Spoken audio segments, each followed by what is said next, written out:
ஆனால் உங்களை மாதிரி நேர்த்தியாக புடவை கட்டுறதுக்கு உலகத்தில் ஆளையே கிடையாதுங்க. அவ்வளோ அழகாக புடவை கட்டுவீங்க. அதுவும் இல்லாமல் அந்த புடவை மடிப்பு சும்மா கத்தி மாதிரி ஷார்ப்பாக இருக்குங்க. நீங்கள் புடவை கட்டும்போது பார்க்கணுமே. என்னது? சேச்சே, நீங்க புடவை கட்டிக்கிட்டு வர்றப்ப பார்க்கணுமே. ஓ. அப்படியே சிறுவிழி புத்தூர் தேர பார்க்குற மாதிரி இருக்குமுங்க. போதும் போதும், ரொம்ப வர்ணிக்காத. சரி சரி. நம்ம டெல்லி போனோம்ல, அப்போ பனாரஸ் பட்டு புடவை ஒன்று வாங்கினோமே, மயில் பச்சை கலரில். ஆமா. நீங்கள் கூட அதை ஏதோ விசேஷத்துக்கு கட்டணும்னு எடுத்து வச்சிங்களே. ம். ஏங்க, எனக்கு உங்களை அந்த புடவையில் பார்க்கணும்னு ஆசையாக இருக்குங்க. பார்க்கலாம் பார்க்கலாம். எப்போ? சீக்கிரமே ஏதாவது ஒரு ஃபங்க்ஷன்ல. அது இப்போயே பார்க்கணும். இப்பவா? சான்ஸே இல்ல. ஏங்க, வீட்டில் வேற ஆள் இல்லைன்னு சொல்கிறீங்க. ஒரே ஒரு அந்த புடவையை கட்டி காட்டுங்களேன். நல்ல கதையா இருக்கே. நீ ஒரு மார்க்கமா தான் கிளம்பி வந்திருக்க. ஏங்க, ஆசையாக தானே கேட்குறேன். அப்பா, உன் ஆசைக்கெல்லாம் கொஞ்சம் அணை போட்டு வை. இன்னும் எத்தனை நாளைக்கு? கொஞ்ச நாளைக்கு. அதுக்கப்புறம் அப்புறம் அதுவே பழகிடும். கொஞ்ச நாள் பொறுத்துக்கோ சக்தி, நான் உன்கிட்ட வந்துருவேன்.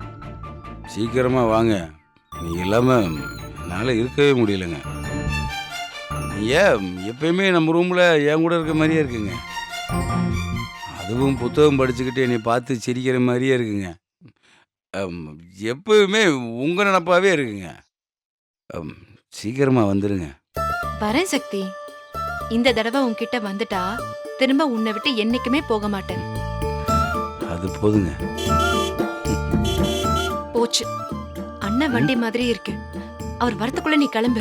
ஏங்க, ஒரே ஒரு நிமிஷம். இந்த சுடிதார்ல உங்க கூட ஒரு போட்டோ எடுத்துக்கிட்டா ப்ளீஸ். சரி, சீக்கிரமா எடு.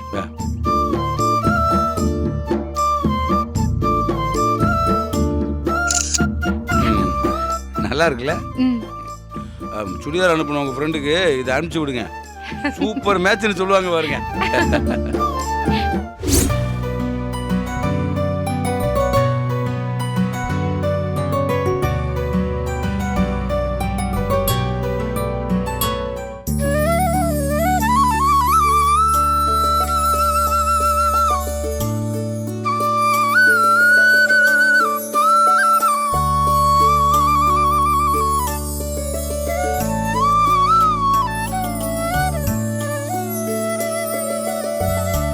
ஏங்க, என்ன பேரு வைக்கிற ஃபங்க்ஷனை கிராண்டா வீட்லயே பண்ணிருக்கலாம்ல, ஏன் கோவில்ல வச்சீங்க?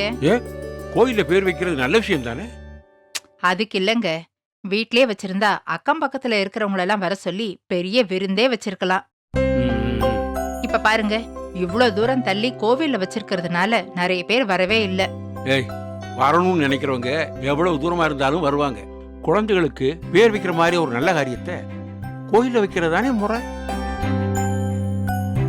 பக்கத்து வீட்டுக்காரங்களுக்கு வந்தாவா விருந்து கொடுக்கணுங்கிறதுக்காக வீட்டில் வைக்கணுமா? அதுவும் இல்லாம நம்ம வீட்டில் ஃபங்க்ஷன் வச்சா முருகேசன் எப்படி வருவான்? என்னதான் நாங்க பழைய பகையை மறந்துட்டாலும் நம்ம வீட்டு படியேறி உரிமையோட வர்றதுக்கு தயங்குவான்ல. ஏன் உன் புள்ள சக்தி என் தங்கச்சி குழந்தைகளுக்கு நான் இல்லாம பேர் வச்சிருவீங்களான்னு வரைஞ்சு கட்டிக்கிட்டுல வந்து நிப்பான். நல்ல காரியம் நடக்கிற நேரத்துல எதுக்கு தேவையில்லாம சங்கடம்? கோயில்னா பொது இடமா போயிடும். இங்க யார் வேணாலும் வரலாம், யார் வேணாலும் போலாம். ஏன் வந்தீங்கன்னு யாருக்கும் கேட்க உரிமை இல்லை. இதெல்லாம் யோசிச்சு தான் இந்த ஃபங்க்ஷன் இந்த கோயில்ல வச்சிருக்கேன். அது சரி, உங்க முடிவுல நாங்க குத்தம் கண்டுபிடிக்க முடியுமா என்ன?